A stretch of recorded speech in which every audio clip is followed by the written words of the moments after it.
Everybody, thanks for joining us this week. Have you ever thought about what is in your food?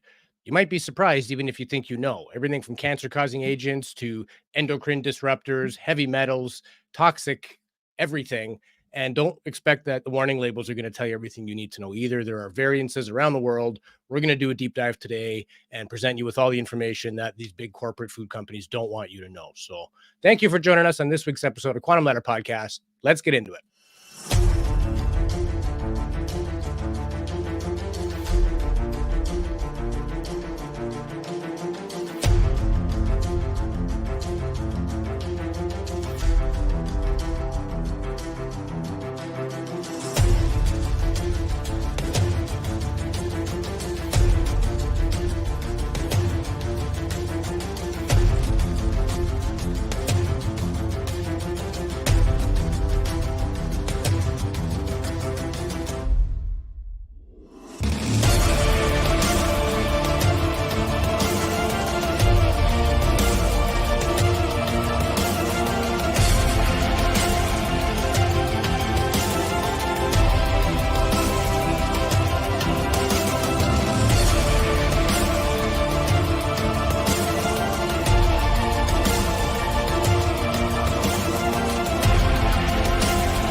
Welcome back to Quantum Ladder Podcast. My name's Louis Borges. Joining me as always, my good friend and co-host, Mr. Marquise Williams.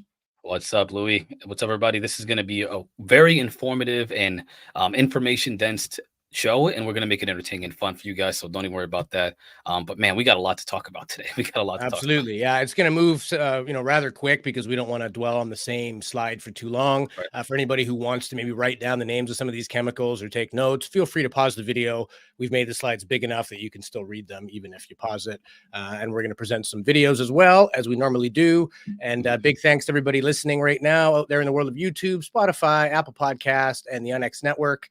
If you're listening to us on the radio or Apple Podcast and you want to see the imagery and the videos we're playing, just head on over to our YouTube channel and search for Quantum Ladder Podcast, and you can see the full presentation. And it's also on Spotify as well. We play full videos as well. And thanks for everybody for joining us in the chat room. We always seem to have an electric chat. Everybody's, polite, on fire, and have, on point things to say. And, it's a pleasure from this side of the screen to see everybody on the other side of the screen. And we love doing this. So with that, this is a big enough topic. We could do a series. We could do a podcast just on what's in our food. So we wanted to give as many little tidbits and oversights on the big ones. Yes, there are many rabbit holes within each of these things. Why are they there in the first place? How is there no oversight? How was this allowed to happen? And basically, we're going to paint the picture of outdated and systematic hiding of things. Basically, if the laws have not changed to say you need to do this, these companies are not. And, when questioned, a lot of the times the answer is because it's not in the law. We don't have to do that. So a big part of these issues is the consumers don't know. And when you're tossing around big chemical names, you need to be a chemist to understand what they are, or a science major. The average Joe doesn't know. And these companies have taken advantage of that, thinking that, just because we don't know what that chemical is and it's in our food, we just have this, trust that, I'm sure somebody, the FDA or somebody's watching out for us. You're going to be surprised. We're going to show you some things the FDA allows to go in your food. And just because it's in there and the FDA approved it, is it still something you should eat or want your families to consume, your kids and all the rest? I mean, let's be honest. We have a sick and overweight population. What if a lot of that is not these people's fault?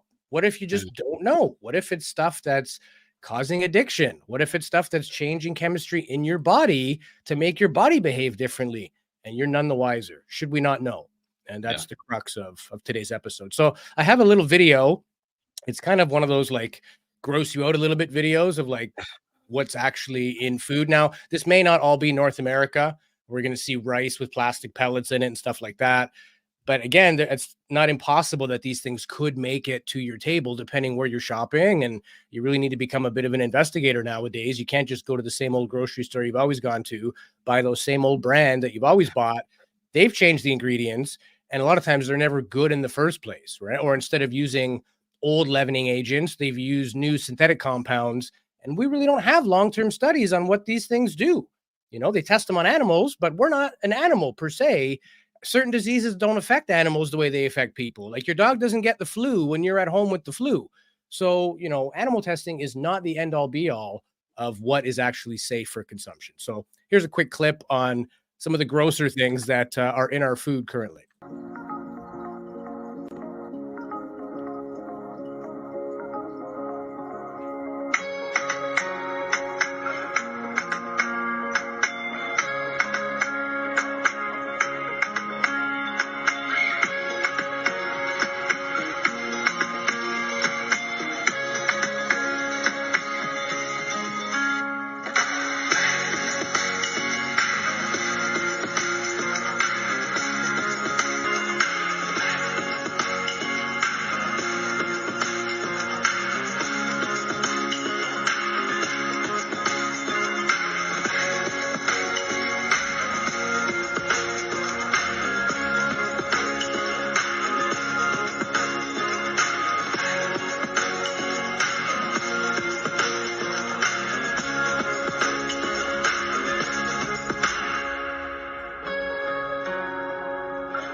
Man, that's a Wow. lot. That's a lot. Jeez. I didn't watch that full video. I just saw a couple things. I'm like, okay, this is relevant. Yeah, some of these videos I'm watching for the first time too. Everybody listening, so that was a shock to me. To be honest, I was well aware of a lot of the food, the fake foods or the fake things they put in foods, or how they kind of artificially make them look nice, especially red apples, for example. There's like wax around them, and Yeah. there's a lot of stuff that's in bananas. It could be crazy how, and I didn't know some of those products. I did not know that rice had plastic. Some of the rice has plastic pellets in it. Luckily, at least for a few of those items, I have an alternative already. But some of them, especially ice cream, you know, my friend, I've got an addiction, so I'm gonna have to test that out with my ice Yeah, cream too. squirt some lemon juice if there's baking soda or any type of like caustic soda that you would find in like, I don't know, washing machine powder. Yeah, It'll yeah, bubble and yeah. fizz, right? Oh And man, like if there's rice milk in the water, the algae turns blue.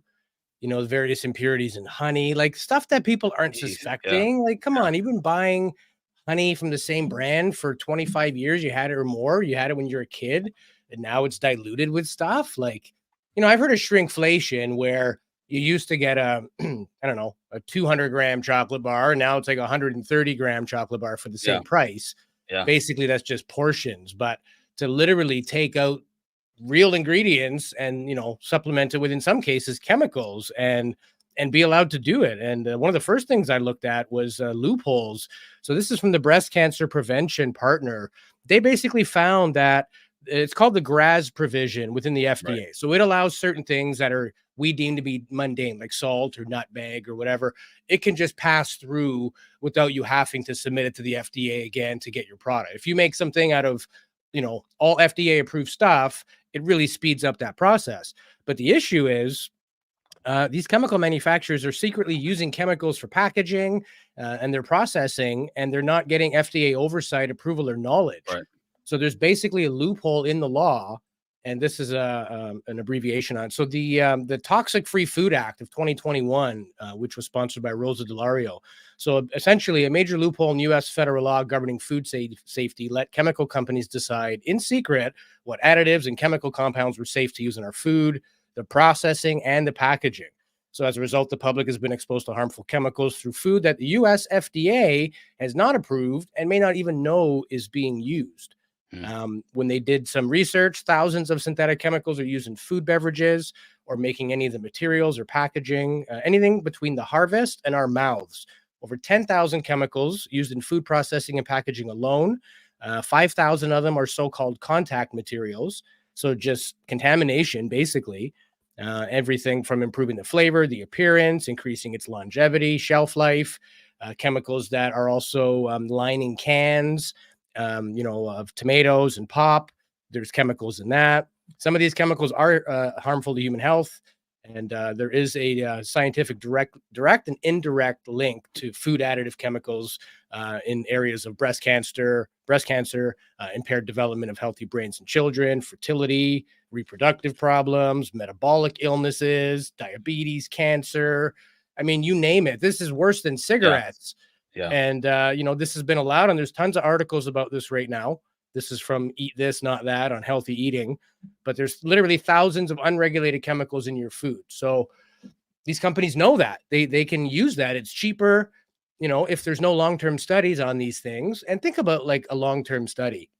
Somebody has to fund it and continue funding it for 30 years. You think the food companies are doing that?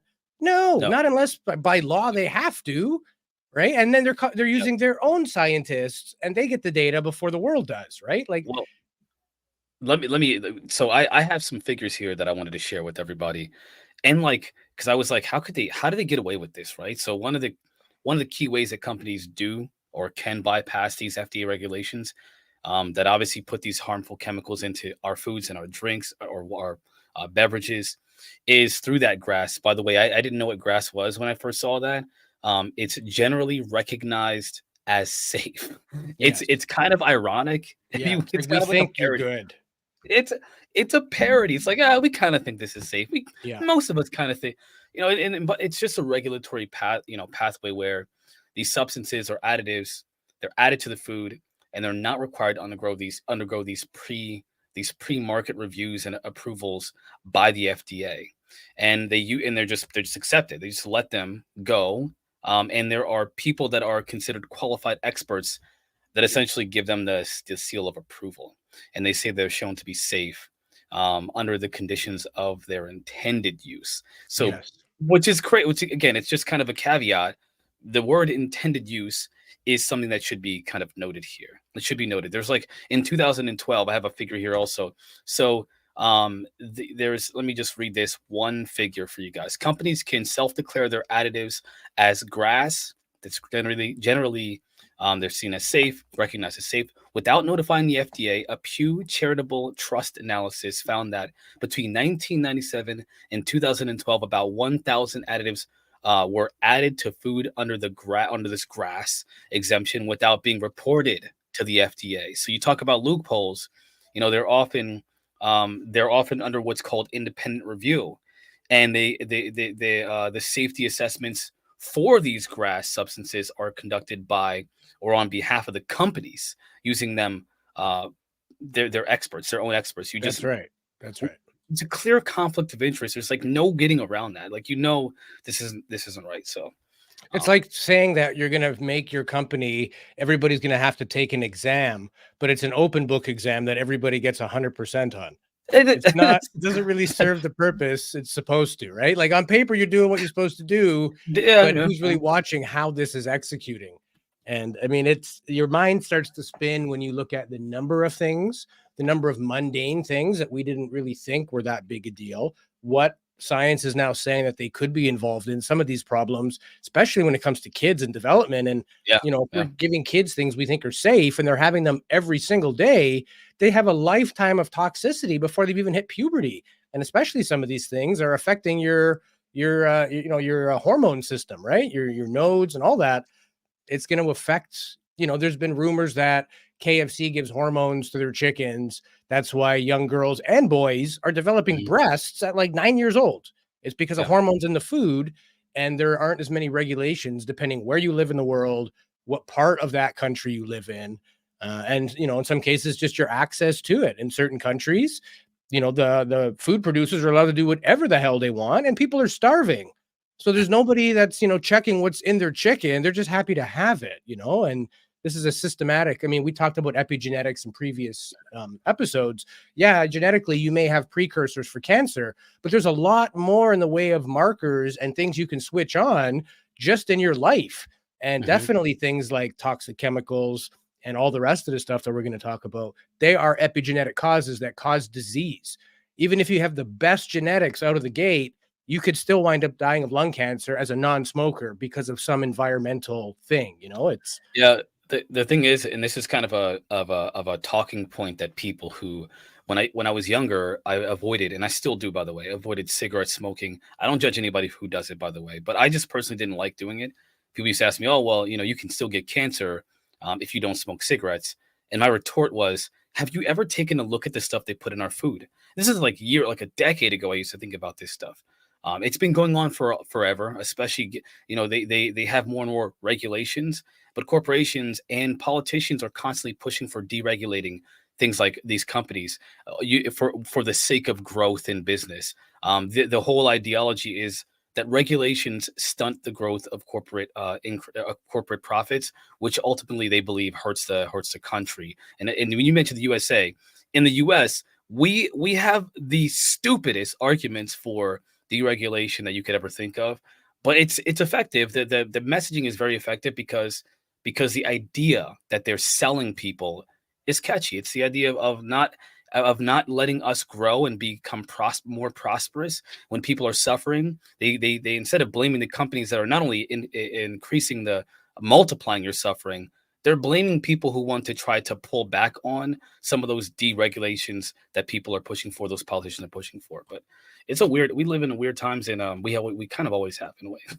yeah. And you mentioned the corporates, you know, the corporate world of, you know, if we told you, you might not buy our product. And we're gonna do a segment on baby food and formula and things like that. And this is in relation to the greed of those baby food companies not making changes, even though they were warned and discovered that they have, you know, unsafe things in them. There was still a reluctance to do it.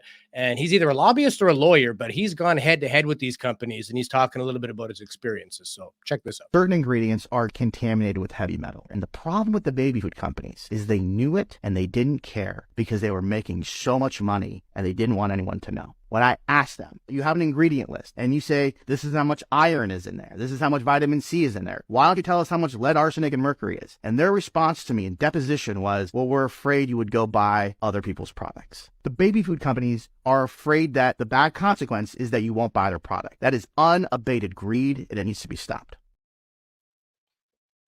And you know, I'm glad we're doing this topic because it's not just about presenting some of this information. It's also like looking into the mindset of these corporate, these corporations.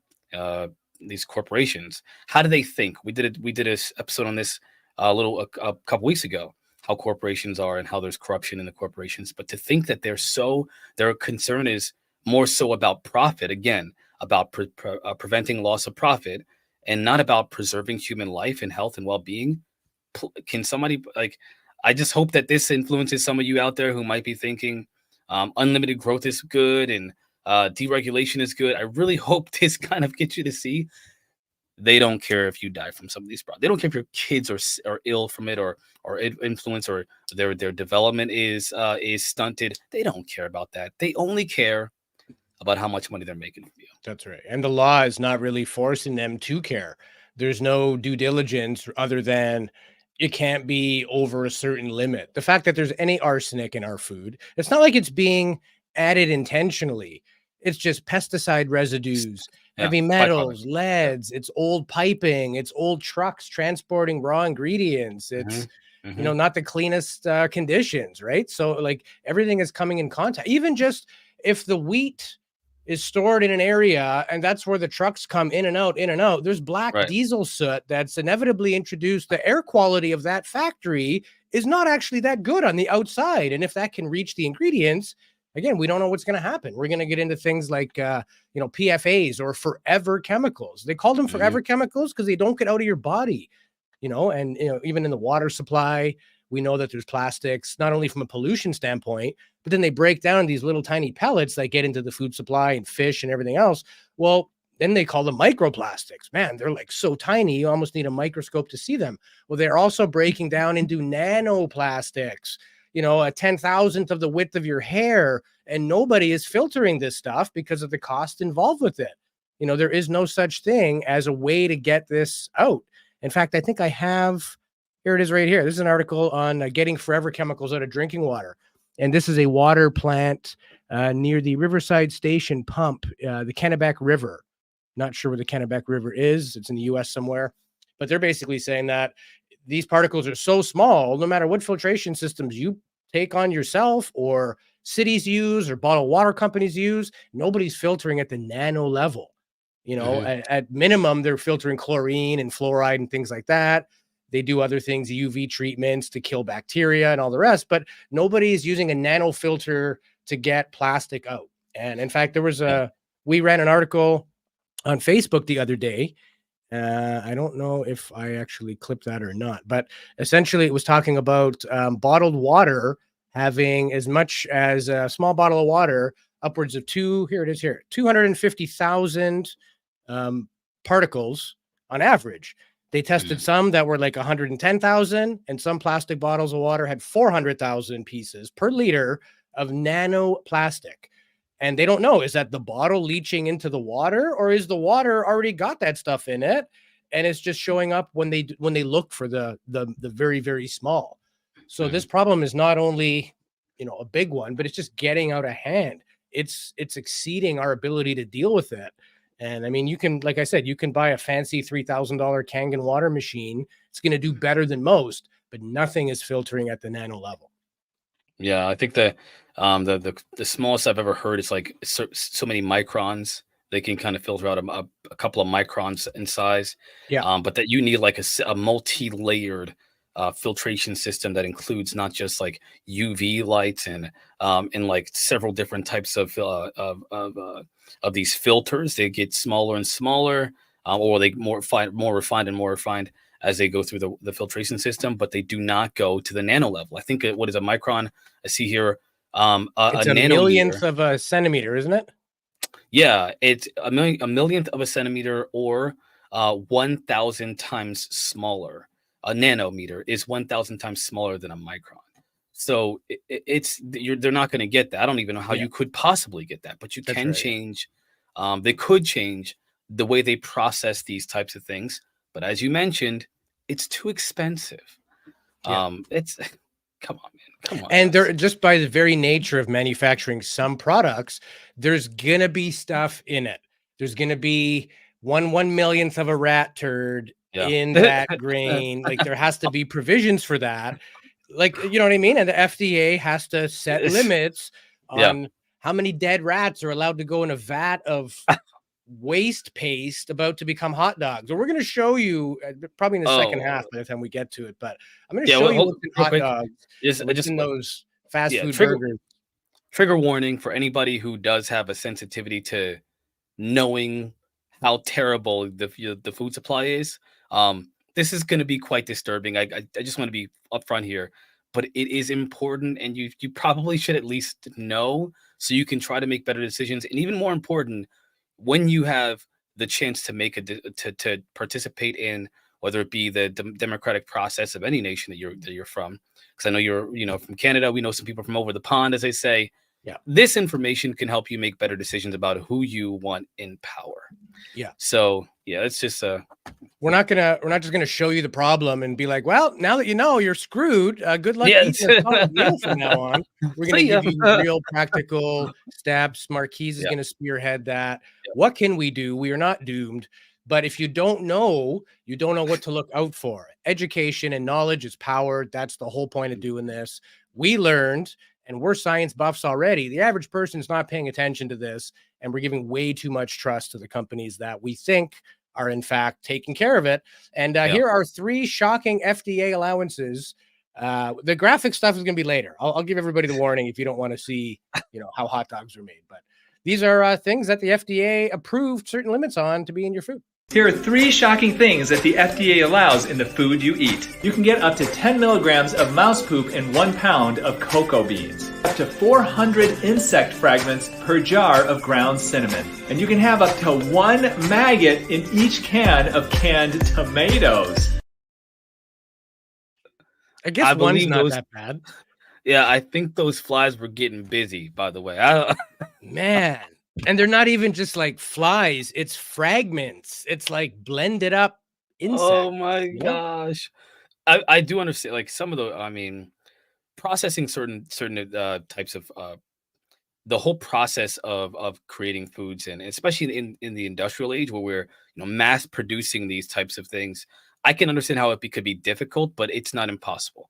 And we can talk about that a little bit later. And we're gonna show you that the label may not be your friend.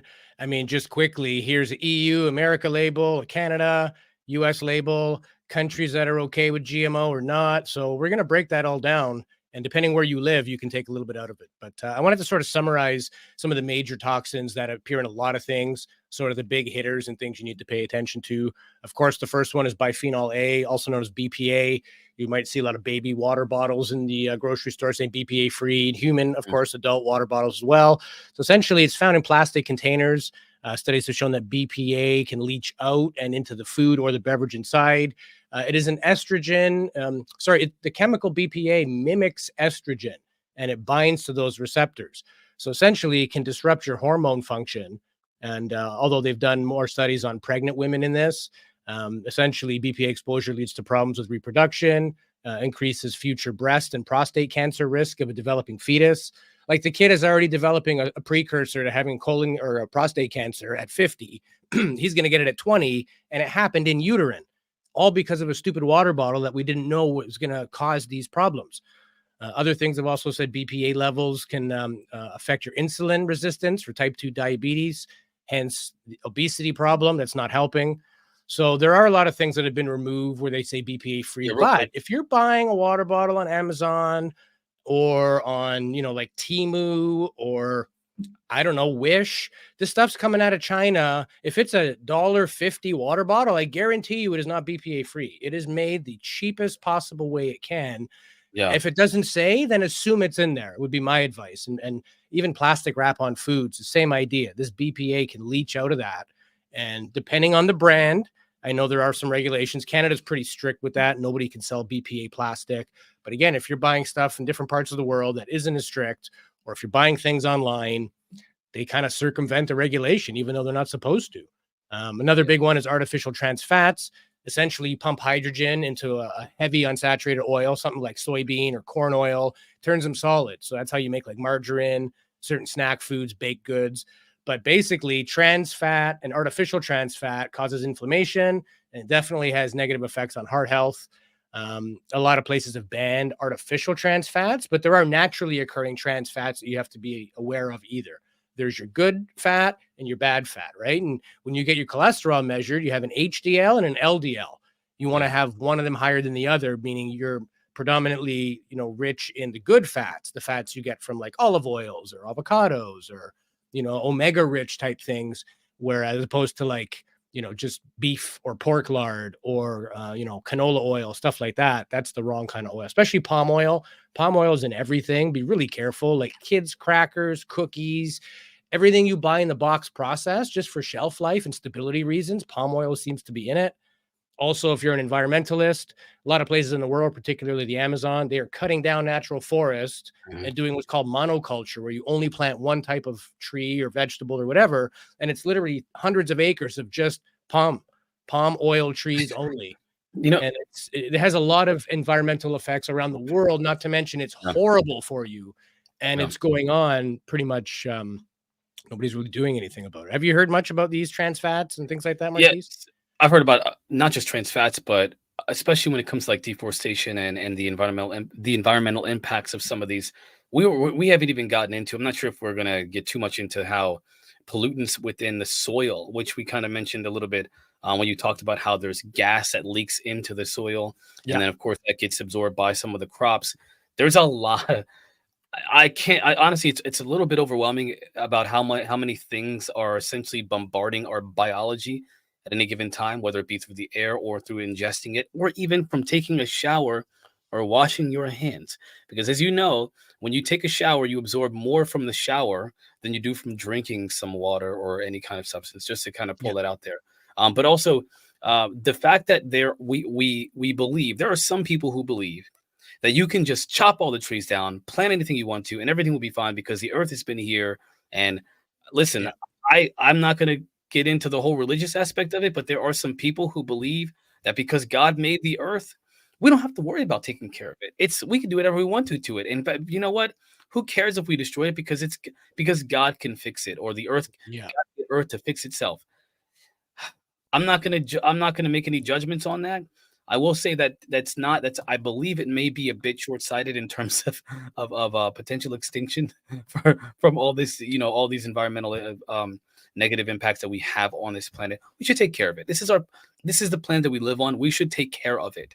We shouldn't be pillaging it and just lousing up the resources for our own gain, essentially. There's more to the jungle than just the trees. It's a network. It's a biome. It's an organism. There's fungal mycelium.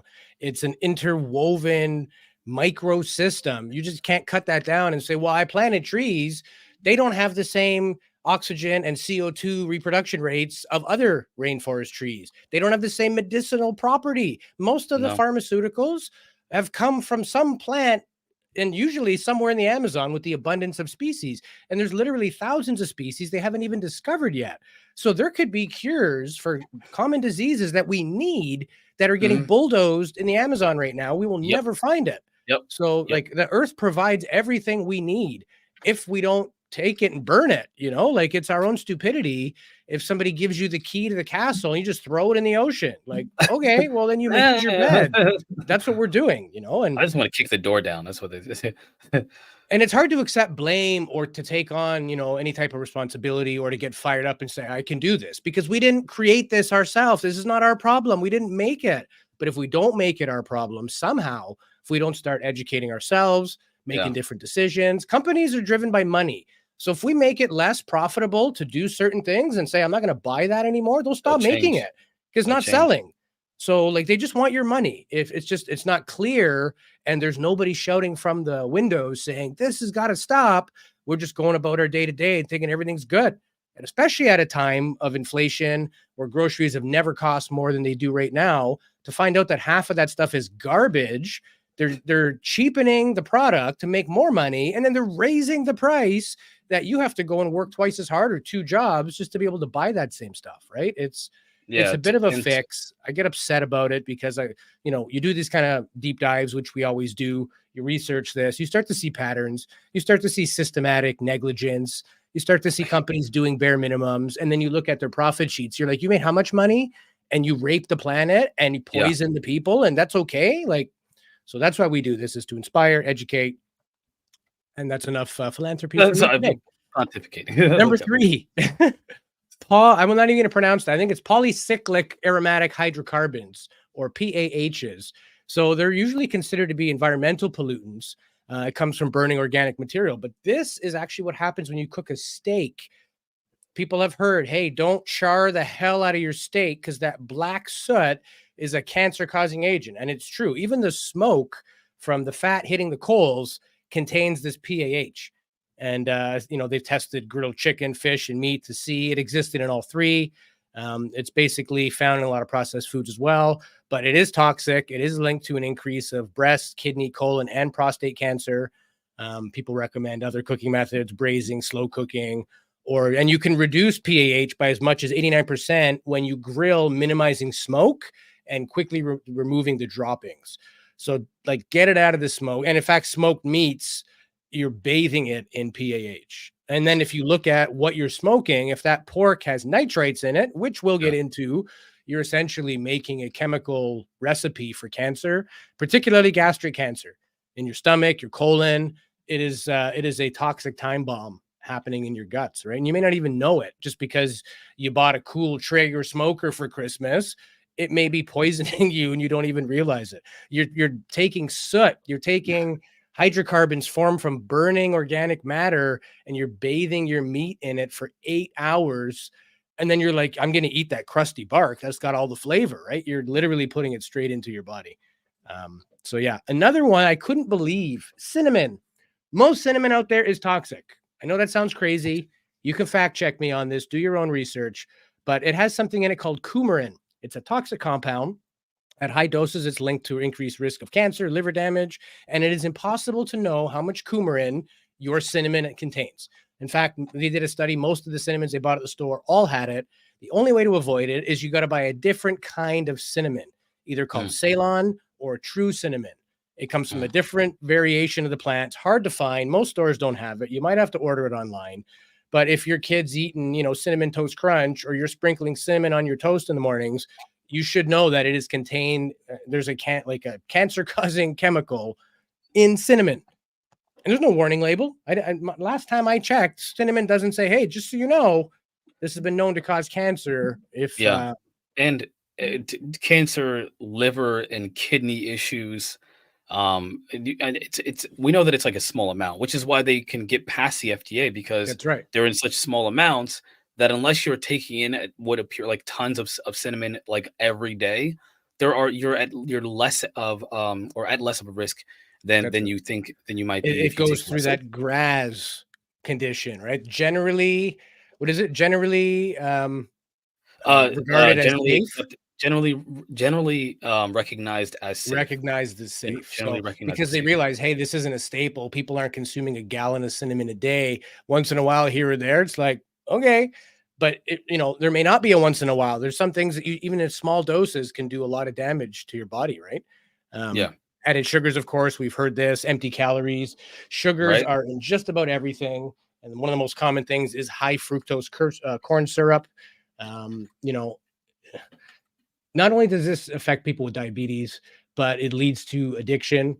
I got a video I can play on that right now in terms of what having sugar in your body changes the pH. It also makes it more beneficial for disease cells and cancer cells. It makes the environment more ripe for them to grow. So you're feeding bad cell production just by having an overtoxicity of sugar in your body. Even things like gout can happen with a buildup of uric acid. Having too much sugar, or really, sugar at all, is not a good thing. And the scary part about that is it's not even depicted on the labels, which we'll get into in the second half. But I wanted to play a little clip here before we go to our halfway break, just about the food testing, chemical addiction, all that stuff that comes from it. This guy's got a channel, and he can relate to all of those topics. So let's check it out. You ever wondered what is actually in your food, how it's made, where it comes from, the ingredients? Are they safe or are they not safe? How do you select your foods? Are you someone that just goes to the grocery store, looks at the package, you like the way it looks, or maybe the foods are very colorful, or maybe you have an addiction to it, or you just like it because your family members have been eating it for decades? How do you choose your food, and do you know if it's safe for you or not? Now, if you're someone who says you read a lot of labels, do you actually understand what you're reading? Have you looked up the data gaps? Do you really know how it's tested, if it's safe for human consumption? Or you just assume because it makes it into your foods that is it okay to eat? Well, the fact of the matter is that majority of your additives are tested on animals before approval for consumption. This means they test the toxicity level. Further down, sometimes they test for reproductive harm or carcinogenic, and that's how it is approved in our foods. The data comes from the one who is trying to sell you the product. They hire a scientist. The scientist does these research or writes a research paper up, it is given to a health regulatory like FDA or Health Canada, and they overlook it, and then they set the guidelines for it. Now, keep in mind, this is all based on the trust that the person selling the product has given the correct information and had actually did adequate testing on that product. But we all know people want to make money now and not 30 years from now. So long-term studies are basically never done before approval. It's just put it out there. We got the toxicity level. We know it's safe and animals, and we can eat it. But many people don't realize that behind the scenes, these food industries, these pharmaceutical companies are the ones shaping on how your health is dictated, where you're going to end up, how you're going to get if you're healthy. Now, I don't know if anybody knows what an addiction is like, but I can tell you I've been through every drug addiction. I've been through cigarette addiction, weed addiction, alcohol addiction, junk food addiction. I was a really bad eater at one point in my life. I have changed all that, so I know what it's like to be on the clean side and how to be on the rough side. Now, when compared to crack or coke or any of those hardcore drugs that people take, the way that the drug makes us feel and makes us do the actions we don't want to, but is manipulating our brain, don't think for 1 second that the same thing is not happening from the chemicals in your foods. This is why every Friday night you go back for the same bag of chips, or you order a large pizza. You get into that mindset. You are chemically altered. You are being persuaded into buying something, and that is called an addiction. Now, a lot of people will argue that, especially in my live shows, that we are not the same as animals. We don't eat the same. We don't digest the same. We respond to chemicals and diseases differently. So at the end of the day, when you really look at these animal studies that they have tested on animals for the food additives for us to consume, that it is toxic to them at a certain level, how can we say it's the same for us? Now, a lot of you will say, well, it's kind of a guideline. Okay, I get it. So when they come out with cancer studies or reproductive harm studies or neurological studies or DNA damage studies, and someone like myself or someone else who is researching these additives brings it to light and says, listen, this causes cancer, everyone gets in defense mode and says, well, we're not animals. It doesn't apply to us. So how can it apply for the safety in our foods by testing on animals? But when it comes to proving in animals that it's harmful to animals, we can't use that to apply the same ideology to us being safe or being able to consume it and not get sick. I really think, and this goes for researchers and these big companies, that people that eat, additives or junk food or pop or candy, or even people that eat meat, they defend it. And that's when an addiction, an addictive personality comes into play. Now, I'm not knocking anybody who eats meat out there, okay? I am a plant eater. I've switched eating plants just over 3 years ago, and it has saved my life and changed my whole entire body like you wouldn't believe. So don't think for 1 second, I have never been on your side of the fence, and I was never addicted, and I never thought that way. And don't think for 1 second that I don't know, and I am not an expert on addictions, because I am. I'm an expert on addictions. I've been there. I lived through it. I know how it feels to get off of it. I know the mindset you have to be to get off of it. And I know how it can manipulate your brain and make you want to do things you don't want to do. So the fact of the reality is you're being manipulated with the foods you're eating.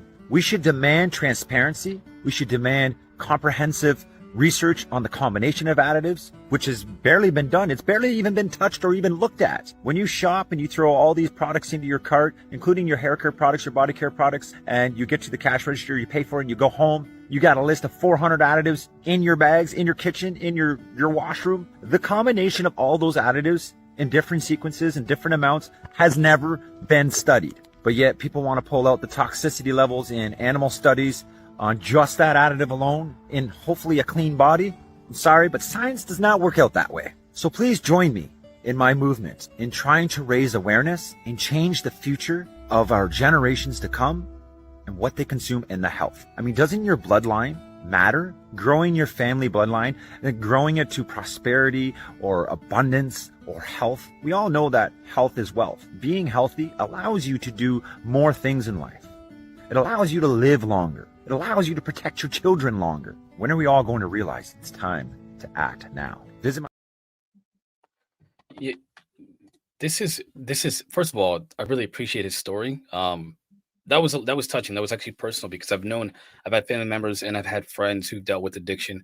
I think everybody pretty much knows somebody who's dealt with addiction. There was an opioid crisis in the US that was and still is a problem, especially in certain communities. It's terrible. The addiction is terrible. So I appreciate that he was open and honest about that, giving us an idea of where he comes from and how he's likening some of these types of additives to addiction, to actual drug addiction. I've heard this before. So I mean, this is just a small list of some of the additives and what they're used for. It's everything from anti-caking agents, antioxidants, artificial sweeteners, emulsifiers, food acids, humectants, which are even chemicals that give humidity or maintain humidity so you don't get like dry, stale cookies, things like that. Artificial flavors, flavor enhancers, foaming agents, mineral salts, preservatives, thickeners, vegetable gums, stabilizers, glazing agents. I mean, it goes on and on. Propellants. So this is, there's a lot of stuff there. And he made a great point. This is just food. Talk about your shampoo, your hand soap, the clothes you wear, what kind of dish soap you're using, what kind of laundry detergent, you're using fabric softener. The cocktail of chemicals that we bathe ourselves in every day is what is causing these epigenetic changes in people. Kids in their 20s having kidney failure and stuff like that. It's not everybody that's going to get that. But if you're one of those people that could, and you're kind of borderline, chances are this could push you over the edge and you will develop these things that, by all accounts, somebody shouldn't get at that age. Well, when you're born in a toxic bath, the very first sip of breast milk is the accumulation of all the toxic lead and metals and everything that mom has had in her body her entire life. Yes, baby needs a colostrum for, gut health reasons, for immune system reasons. Every animal, the babies, when you watch those, I like animal rescue shows, and they'll rescue like a baby deer whose mom got hit by a car. If the baby didn't get its first milk, almost never survives. But the ones that got that colostrum, they now have those antibodies and the immunity. But the colostrum is now being contaminated with these forever chemicals and heavy metals that we've never had to deal with before. And again, nobody's doing long-term studies on this stuff. And it basically comes down to you, the consumer, now more than ever, to do your own work, do your own homework, learn about this stuff.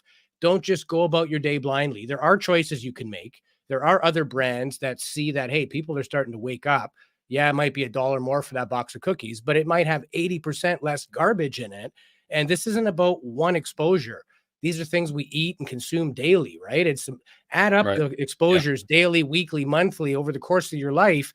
You've literally put millions and millions of things in your body, and they don't all come out as nicely as we would like. So, yeah, I was going to say the Robert Sapolsky, who was a philosopher and scientist and college professor who talks about the idea that there is no free will. He believes that free will is an illusion. I don't necessarily agree with him on that. I do think that free will is an illusion to an extent. The extent of which our free will it appears to be, it's not what we think it is. We have less free will, if you will, no pun intended, than you think.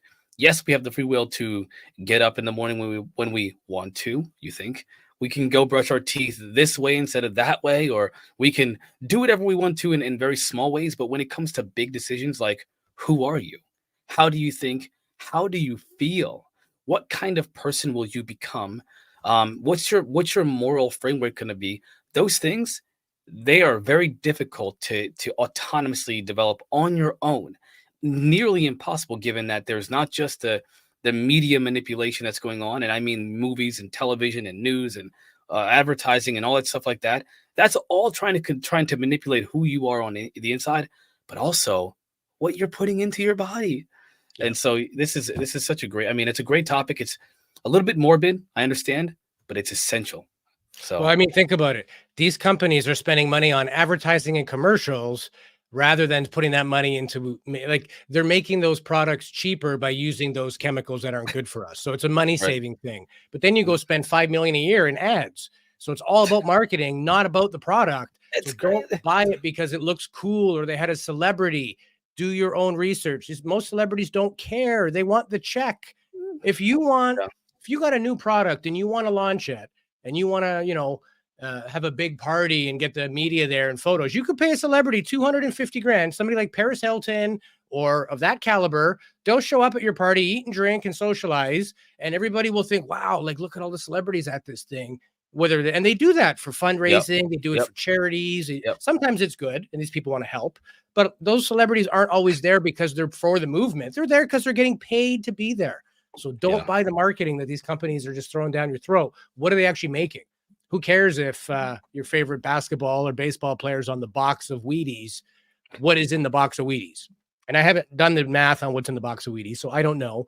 But most cereal is fortified, and we're going to show you what it's fortified with in the second half. So the deep dive will get even deeper. We're going to take our 5-minute break. Everybody refill those drinks, get your snacks. Chat room's on fire tonight. We love reading your guys' comments. Yeah. And Thank you. thanks again for all the support and love. We love you guys right back. We're doing these shows for you. So we'll see everybody in 5 minutes, and we'll get right back into it.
And we are back with the second half of Quantum Ladder Podcast, talking about what is in our food. And we've gone over some of the just sort of basic additives, things to watch out for, giving you sort of an idea of the games and the play, and don't put too much credence in what the FDA approves or doesn't approve. So a couple other things I wanted to get into before I explain labels and things like that. So we'll go through these quickly here. We talked about food additives. The list is a mile long. Some of the basic, most common reactions people have are digestive disorders, colicky pains in children, diarrhea, nervous disorders, hyperactivity, insomnia, irritability, respiratory problems, skin problems, anybody that has eczema. My daughter has eczema as a 2.5-year-old, and certain foods we give her have flared that up, right? So we become more. Have you experienced anything like that? Young people being more sensitive? Yeah, my youngest daughter, I don't know what it is exactly yet, because we have a very limited and strict diet for her, but something is causing her to break out in this rash occasionally. And I know for sure that one of her clothes, ironically, there's 2 outfits that are of the same material, and I can't remember what it's called at the moment. But every time we put them on her, she itches constantly. Yeah. And we didn't recognize what was going on at first. We just thought she naturally had it, but there are certain things that actually they kind of cause it to break out. Yeah. If you look at clothing labels, it's essentially plastic for the most part, right? You have polyesters and you have nylons and rayons and all that. It's synthetic plastic, and these things break down into tiny little fibers in the dryer, and they get into our body, right? And so it's like you don't have to just worry about it through your water, your food. It's your clothing, it's the chemicals, like the clothing itself. Natural fibers like hemp or cotton tend to be, better for skin, more biodegradable and less toxic for that reason. But if the pesticide residue is left on the cotton, and the cotton itself is contaminated, and there are organic cottons for that very reason, right? So another big thing that we talked about earlier was BPA, so biphenol. And again, we mentioned that acts like a hormone, an estrogen interrupter, can interfere with puberty. It can increase body fat, cause problems with your immune and nervous system. And this is found in the lining of soda cans. And plastics with the number 3 or 7. Cash register receipts have it, that sort of slippery plasticky paper you get. Plastic baby bottles, sippy cups. It's been banned, like I said, in North America, but be careful if you're buying online. Another big one is phthalates. These exist a lot in shampoos. The same thing, they act like hormone or endocrine disruptors. They're found in packaging, garden hoses, inflatable toys, nail polish, hairspray, lotion, fragrance. I mean, the cosmetic industry is loaded with phthalates. And there is a movement of, I know my wife's very conscious of when she was pregnant, what kind of makeup she used for that exact reason. And then you have the, I'm going to try to pronounce this, perfluoroalkyl chemicals, PFCs.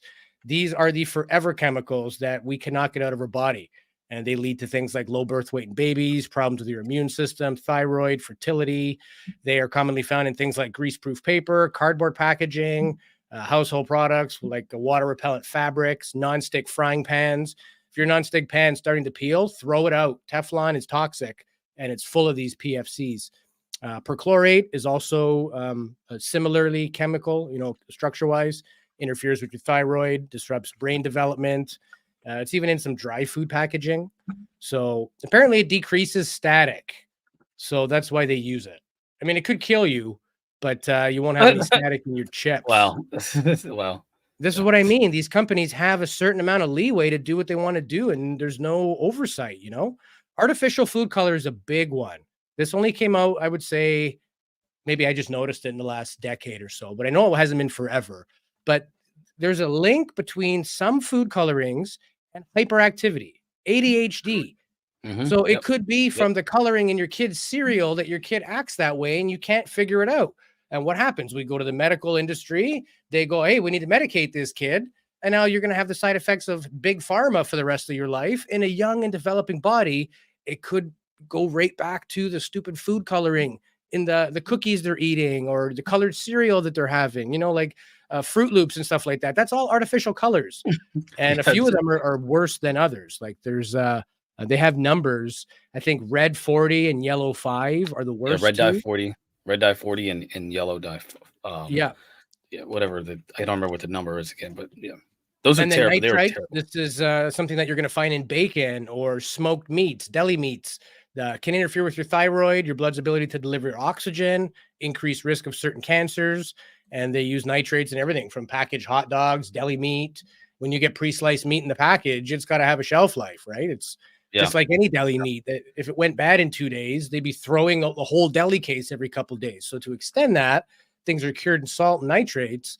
Well, that and the combination of other things and an unhealthy lifestyle other ways, and you could have major problems, right? And let's give some examples of everyday items that you should probably watch out for. Let's start with bread.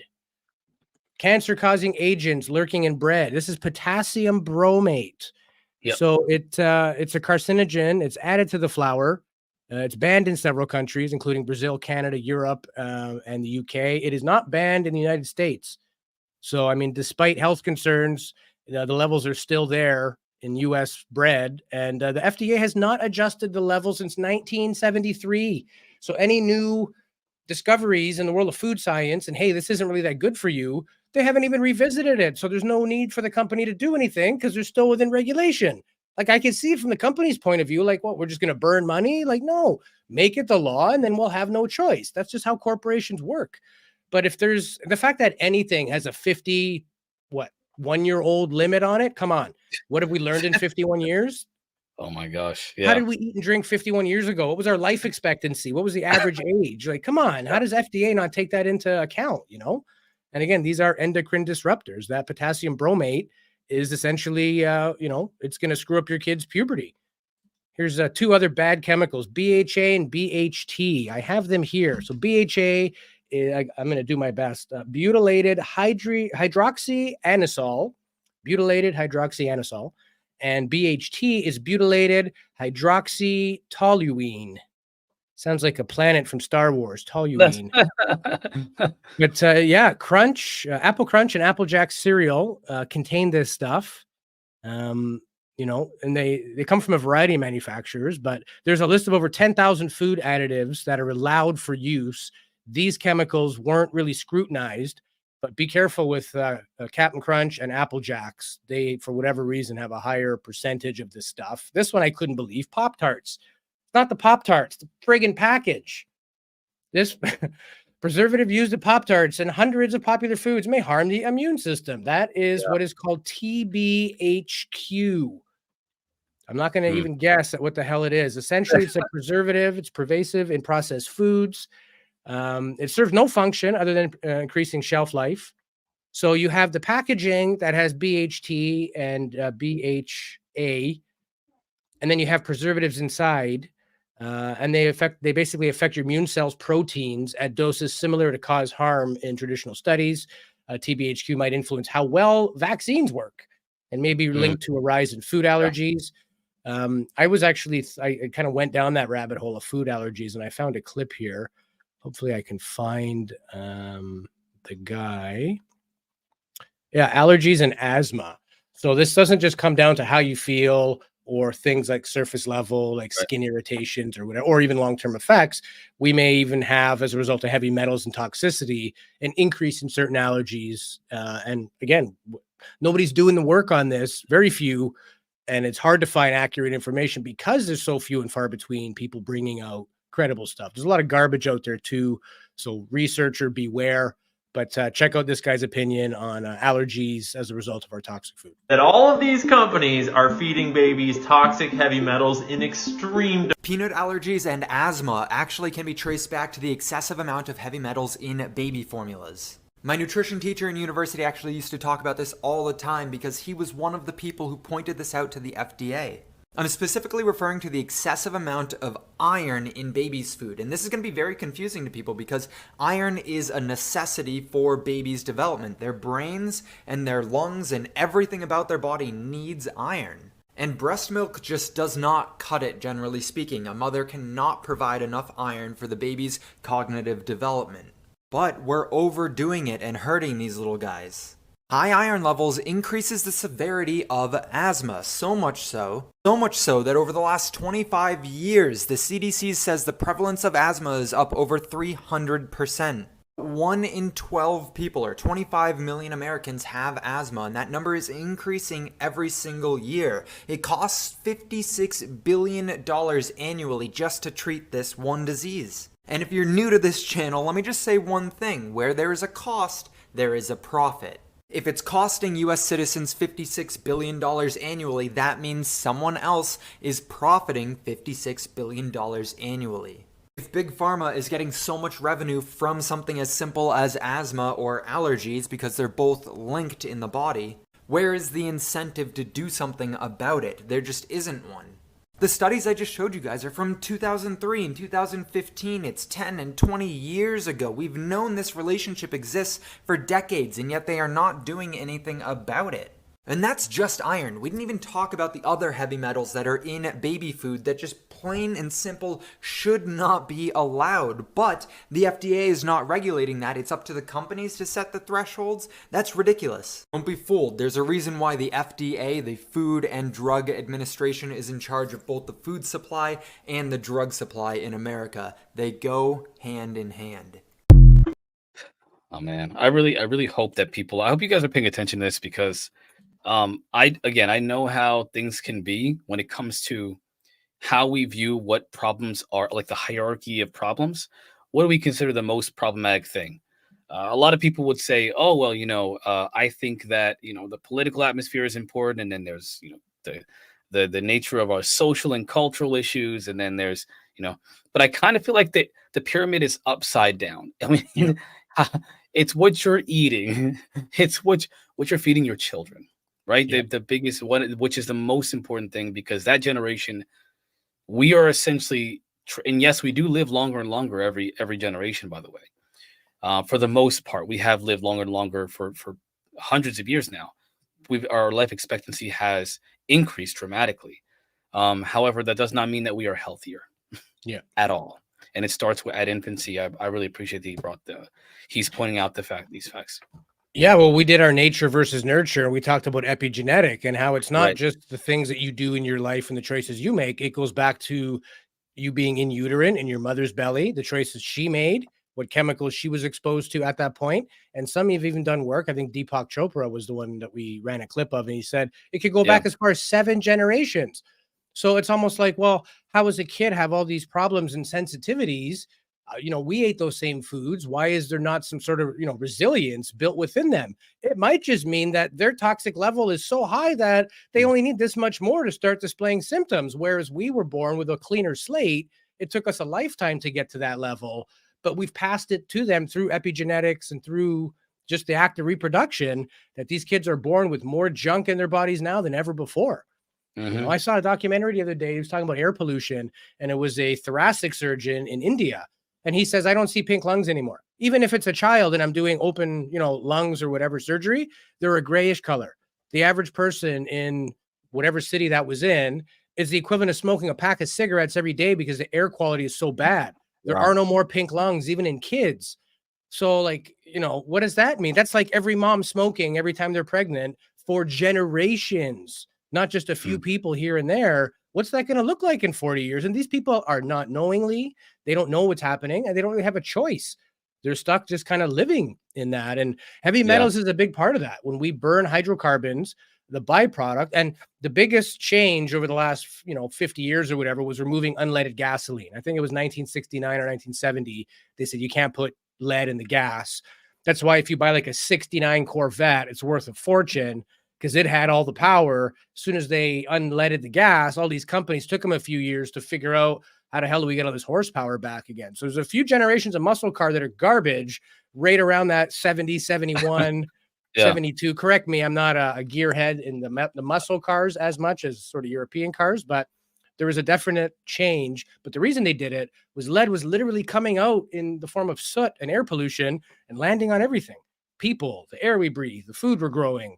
Heavy metals is a big problem. And I've got a little article from the news here, just explaining it a little further. Lead, arsenic, mercury, and cadmium. Heavy metals many manufacturers of baby food don't test for. But a nonprofit out of Colorado wanted to know what's hiding behind the labels. What are we actually feeding America's most vulnerable population? Every single baby food sample went through this machine. This is Ellipse Analytics, an accredited lab in Denver, Colorado. We traveled there to get an exclusive look at test results. There's a lack of knowledge when it comes to what's actually in these products. Sean Callan is the lab's director of operations and quality. To help parents make better choices, Ellipse Analytics teamed up with the nonprofit Clean Label Project and tested for toxins in 700 products. The infant formula did better. In general, yeah. Ranging from baby to early toddler food. Some of the results shocked Callan, like finding lead in infant formula. 35% of the formula samples tested positive for some level of lead. I mean, that's an alarming level, particularly when we consider the effect that lead has on developing brains. When it comes to formula, Similac and Enfamil had products that tested in the top 5 for purity, but one Enfamil formula is ranked in the bottom 5. And the lab found a chemical linked to cancer and brain damage in some food samples. It's what you call a cumulative toxin. The levels of acrylamide varied depending on the food. Is a tiny amount of it going to hurt you right now? No. But a tiny amount of it over and over and over again, that's a different story. The lab screened for 130 different environmental contaminants, from heavy metals and pesticides to antibiotics. Science doesn't lie. Jacqueline Bowen is the executive director of Clean Label Project. The nonprofit is focused on health and transparency when it comes to product labels. She says brands usually only test for traditional food contaminants. Things like E. coli, salmonella, listeria. Bowen believes that testing should be more extensive. She hopes what the lab discovered in baby food results in a call to action. The wake-up call for brands that they need to be much more diligent. They can go, wee. Local mom Laura Temke works in the food safety industry. What a label tells you is questionable sometimes. She realizes we don't know everything that's in our food, but even Laura was shocked when we shared some of the test results, especially when it comes to organic products. According to the lab, the samples tested averaged twice as much arsenic as conventional baby food. It's crazy, actually. You think I'm buying organic, it's free from chemicals and impurities and things. The toxic substance also showed up in a popular kids snack. You want puffs? Many brands make puffs. Test results show some had higher levels of arsenic than others. It's a little scary. So is bisphenol A, or BPA. One of the brands Laura buys makes a BPA-free claim, but the lab found the industrial chemical in several of the Happy Family products. They lie. They be lying. Come on, what are we doing? Lead and arsenic and baby food? Like, seriously? Is this like, not too much of a conspiracy guy, but it seems like there's a lot of money to be made off of sick people. If we could start them off sick at an earlier age, that'd be great. We could have customers for life, like, what are we doing? Lifetime consumers, Man. It's sick. And again, I think that when we talk about, we'll talk about more about what I really feel in some of the, in the Patreon side of things, but yeah, really it bothers me that we focus on the wrong issues instead of the right ones. And this is one of the right issues to be focused on. I would love to see people storm on a corporation and be like, stop feeding our children arsenic and lead and stop putting I'd like this. That would be great to see. Yeah. Like, people are calling for immediate action. Like, there's a loophole in the system. This wasn't happening when you wrote the original regulations. Stop everything like right now and fix this. Is a major problem. And, they talk about labels. Let's get into labels. So this started with our good friend, Scott Rosen, who's a Quantum Club member, and he's a contributor to our show. He helps us with some research and stuff like that. He sent me a screenshot of a can of chili from the United States. And he goes, hey, do you guys have like sugar like percentages on yours? I'm like, yeah, it's gotta be. We got everything. And he's like, well, it'll show you all the different percentages. I'll give you an example here. So this is Canada and the US. Now this slide, actually, they're proposing a new label that would fix some of these issues, but the Canadian labels are closer to the way they are on the right. American labels are on the left. So everything in Canada has to have a grams of your, how many in the serving and your daily percentage value. So everything has to have some value. And this picture of chili that Scott sent me, it just said, like 4 grams of sugar, but there's no percentage. So look at the slide on the left, sugars, and this, whatever label this is for, sugars, 12 grams. But what's the percentage? How do you know if 12 grams is too much or not enough, or if you're doing good or not? Yeah. You don't have a percentage. And his theory, and I'm starting to believe it too, there's a bit of a conspiracy. People not a that are conspiracy, it's true. diabetic and overweight Yeah. wind up, benefiting big pharma a lot. You get sick, you need pills, especially if you're diabetic. That's a lifetime thing. And we've talked about, the CEOs raising the price of insulin like 4,000%. Thousands of percent. So even if you're trying and you don't want to be obese, you don't really know that this label, okay, 12 grams of sugar, is that good? Is that not good? And think about this. Coca-Cola has 44 milligrams or whatever grams of sugar in a can. If you look at a sugar packet, like, you'd have to put in your coffee, each of those is a gram. It's grams. 44 of those are in one can of Coca-Cola. The sugar packets wouldn't even fit in the can. This is a industrially refined, you know what I mean? It's a chemical, real sugar. For God's sake. Real sugar, yeah. Try holding 44 sugar packets in your hands. I bet you can't do it, but yet it's in every single can of Coke. And the US is not even telling people, hey, that's like 200% or, 60% of what your daily value should be. And I didn't even know what the Canadian limit on sugar was. So I went and got a can of tomato sauce out of my pantry. It had 3 grams of sugar and it said that was 3%. So I'm assuming based on that easy math, 100 grams a day is sort of the Canadian max. Not saying that that's safe to have 100 milligrams. No, it's really that much. 2 cans of Coke and an apple and you're over. And not to mention there's naturally occurring sugars and things you didn't even think. Foods you're eating that aren't sweet still have high fructose corn syrup with a huge amount of sugar. It's more than just a sweetener, what these sugars are used for. They act as a preserving agent. It's cheaper to manufacture, does less damage to the machinery, less cleanup. There's always a fiscal benefit. There's always some monetary reason why they do that.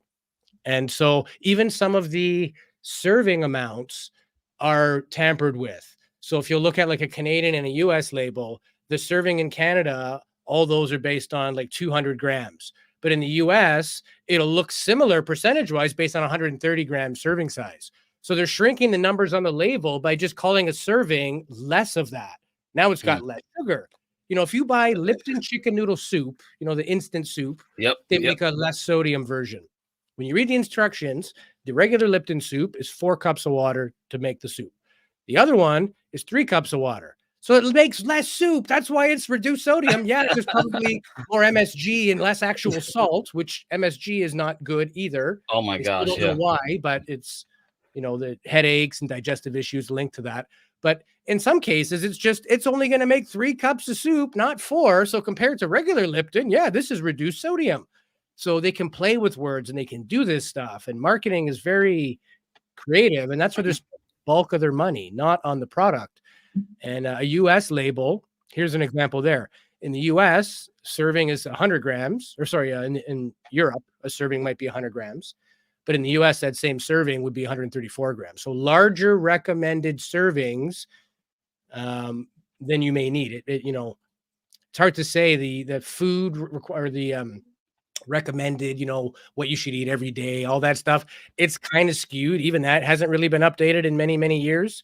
So, we're supposed to eat so many grams of this and so many grams of that, but that's just based on what somebody said. And it could be based on 40-year-old research, Have you come across any deceiving labels or, Are you kidding me? All of my labels are deceiving, my friend. Almost all. I mean, the whole idea of like less sugar, that's a funny thing too, because a lot of times they do reduce the serving size or they change the ingredients. Another thing is they'll say things like organic or like naturally flavored, which is a really good one. Or there are no added sugars to something. When it's like you look at it makes it sound like there's no sugar, but it's straight apple juice already has enough sugar. Ton of so it. They're just saying no added sugar. Right. Well, then why is it so damn sweet? Because it's already in there. And again, if you look at the labels, pay really close attention to the very first ingredient or the first couple of ingredients, because a lot of times the stuff that you're eating isn't even actually the stuff that it's like in the middle or towards the end of the ingredients list, which are like 50 different things to make up what should be just one. Yeah. But all those 50 things are for flavoring, coloring, and preservatives. It's insane. It's insane. It's insane. Look at how you would make that product the old-fashioned way. Why does this label have all this stuff? So like mayonnaise. What are you talking? Eggs, bit of oil, maybe some mustard or some lemon, and you're going to emulsify it. And that's how you make your mayonnaise. Read a label on a mayonnaise container. It's all things to extend the shelf life. It's all saturated fat oils. It's things like, in fact, Miracle Whip. Cool Whip is the whipped cream. Miracle Whip's the mayonnaise stuff, right? So Miracle Whip was actually invented a long time ago when mayonnaise was originally invented. I think it was Heinz or Kraft or somebody who made the original mayonnaise, but the shelf life wasn't there. So they made Miracle Whip to have no eggs whatsoever in it and a heavier concentration of these stable oils. So they wind up getting super popular, Kraft, because they were able to build something and a product that could stay on the shelf for months. But it is liquid plastic. It is not good for you. It is cholesterol in a bottle.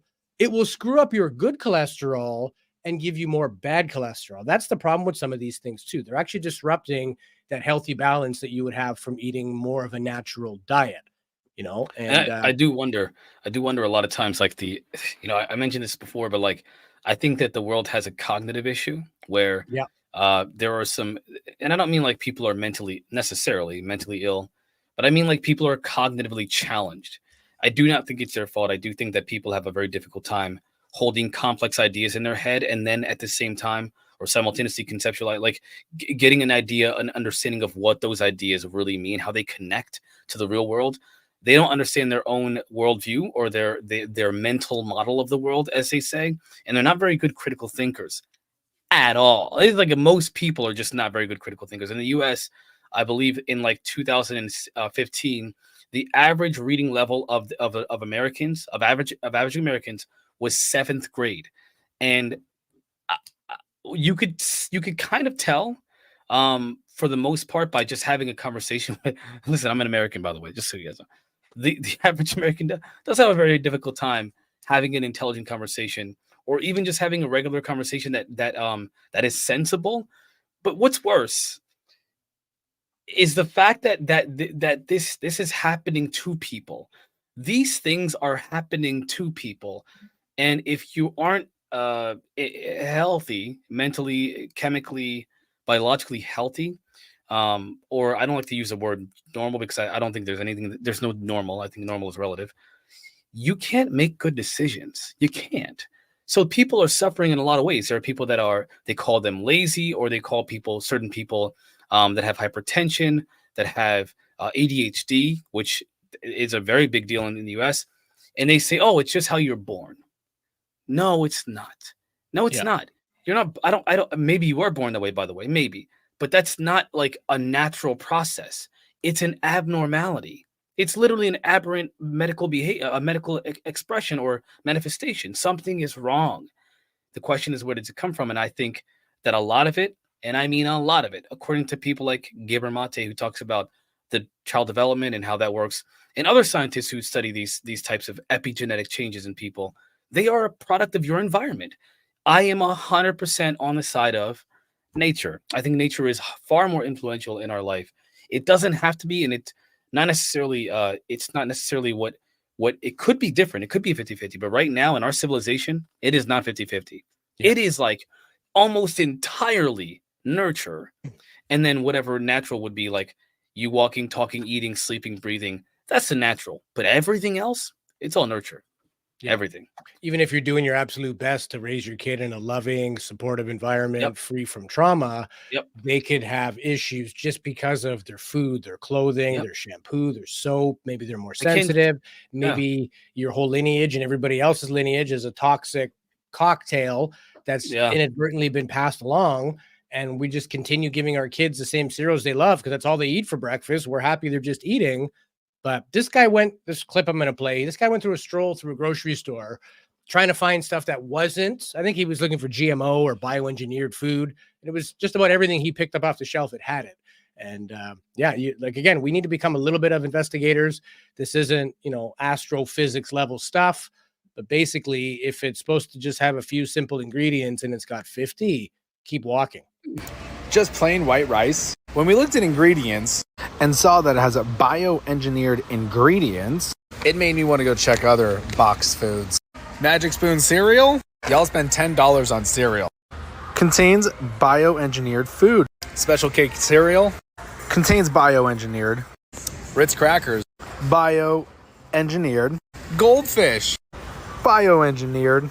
Oreos, bioengineered. Ladies and gents, eat real food. Stop eating all this garbage processed stuff on the grocery store aisles and take in the right amount of calories. If you don't know what your calorie goal is for fat loss, go use the free calorie calculator, fullertonnutrition.com. Hit the calories with meat, veggies, nuts, seeds, and fruit. I guarantee you within 3 months, you'll have the best results you've ever had starving yourself doing 1,200 calories a day. Yeah. I like that, bioengineered. Everybody knows the term GMO now. GMO's bad. GMO. Even if you don't know what the hell GMO is, you know it's not good. But Yeah. bioengineered is not GMO. No, Same genetically thing. modified organism is what GMO is. Biologically engineered is different. And this is what gets me. Well, there's a lot of things about this specific thing, right? The fact that we have the level of like scientific ingenuity to make something, like to make an ingredient, to make a food product to increase the production of food. And instead of using it to, like, I don't know, feed starving nations, we're using it to increase profits at all cost. By the way, the prime directive, the prime imperative of a corporation is to maximize profits and to minimize loss. Period. The World Economic Forum has just kind of had their thing, and there's a lot of controversy and conspiracy about that. But long story short, they have this vision. They've had this vision of like corporations being so wealthy and generating so much wealth for a nation that they eventually can spread that wealth among the people. Almost like what some people fear. They fear this idea of socialism, which I don't think any ism, whether it be capitalism, social, whatever, I don't think that there's any one good or bad. I think there needs to be a new system. But either way, the idea of corporations helping people sounds great. It sounds like a good idea. That is not their real intention. That's just not, it's not their intention. It's not their intention. No way. Definitely not. And we talked about that hyperactivity and food coloring and stuff like that. So an agency in California actually acknowledged that synthetic food dyes, there is a link to hyperactivity and, it's just behavioral issues. And now that you think with that information, the FDA or somebody would say, hey, now that we have data, we're going to make a decision.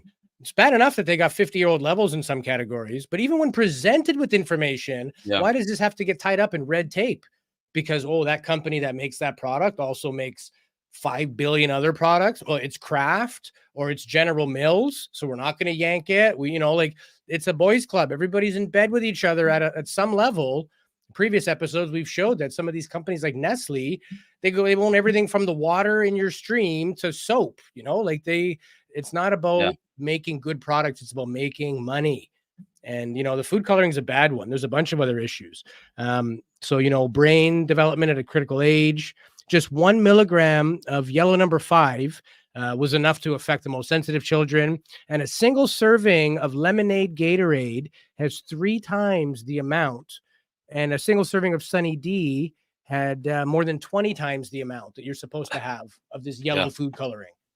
So if you got a hyperactive kid, stop giving them anything yellow with red or yellow food coloring or any food coloring. See if it makes a difference. And it gets worse than that when you start looking at forever chemicals. So food packaging, pizza boxes, food wrappers, takeout containers, microwave popcorn bags, disposable trays, bakery bags, nonstick pans, firefighting foam, outdoor gear, artificial turf, medical equipment, firefighters, like flame retardant clothing has this stuff in it.